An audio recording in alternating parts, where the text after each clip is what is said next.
The CUBA Series invites youths to participate in various Sarawak cultural activities that promote unity, diversity, and the preservation of cultural heritage.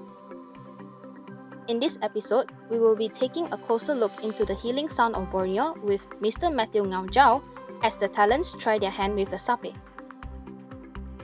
Halo, welcome to Lan Itu Yang. Tiga tawai, bangun tawai. Hello. Welcome to Lan Itu Yang. Yeah, I'm Matthew Ngau. Thank you, Jacob. Jacob, huh? Yes. Okay. I'm Yasmin. Okay, welcome Yasmin. Yeah. So, what are we going to do today? Oh, you come here to visit me. You have to play Sape. Yeah. Okay. So I teach you the basic Sape tune, and you promise me after the end of the day, you have to perform to people. Yeah? Okay. We are excited to learn. All right, you're welcome. Take your seat. Yes. Sape is not just a musical instrument, but it is a symbol of the Kenyah and Kayan people's identity, history, and way of life. We learn Sape from listening and practicing. Now you have the Sape with you. Yes. Yeah.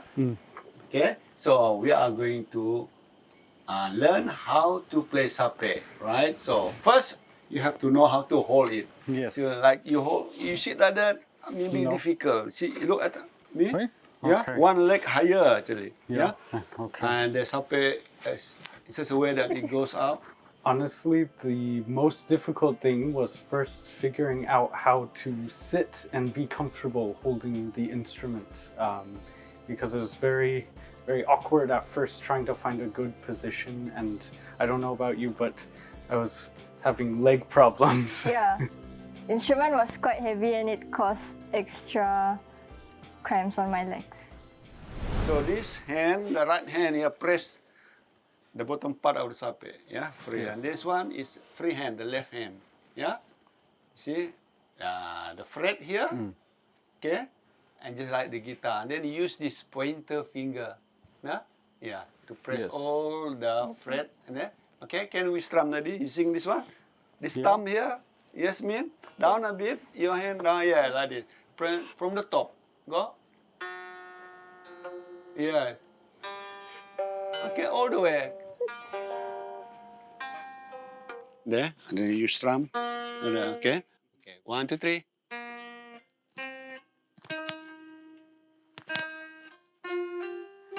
Very good. Yeah. Okay, now we move to Yasmin. Okay, ready. Okay, 1, 2, 3. Go down. Okay, from top again, one more time. 1, 2, 3. The playing style of Sape is unique, with the player using techniques such as sliding and vibrato to create a distinctive sound. Yeah, like that. Okay? Okay. Okay, after many hours of training, Jacob, Yasmin, yeah? So I would like you to prove to them. Okay, you start, Jacob? Yeah, okay. Okay, Yasmin?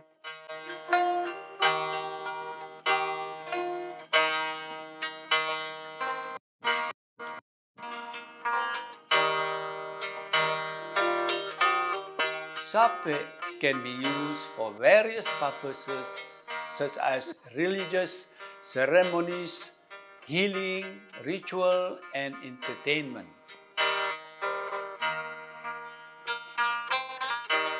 I felt very happy and fortunate to get a chance to learn on how to play Orang Ulu's traditional instrument and that unites all Sarawakian together. For me, I also feel very fortunate to have learned this. It was a very new experience for me as a classical musician, and it's not as easy as it seems, so it's not a very easy thing to do, but it was very rewarding to learn. And I think the fact that I could come and do this and learn the Sape as a foreigner in Malaysia is representative of the unity and harmony of the Sarawakian culture.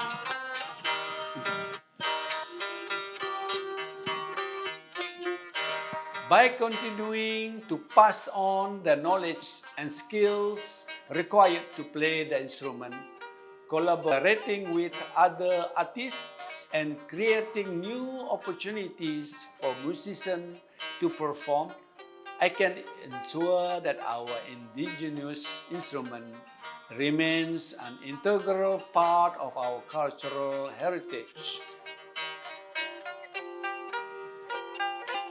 Being part of the team with the Tuyang initiative has given me the opportunity to have workshops, training sessions, and performances, both local and international, to showcase the unique sound and playing style of the Sape. Creating awareness about Sape is not just about promoting a musical instrument. It is about preserving a part of our cultural heritage.